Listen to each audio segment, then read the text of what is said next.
The brush tool. Step 1.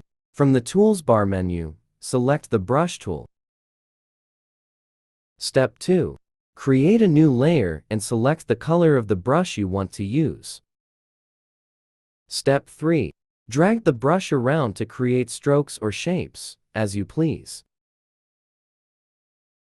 You can also create masks on each layer to erase or replace a part of it using the brush tool.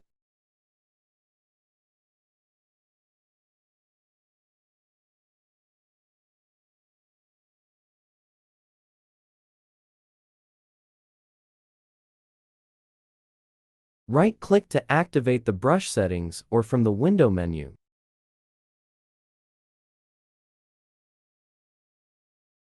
The pencil tool also works like the brush tool.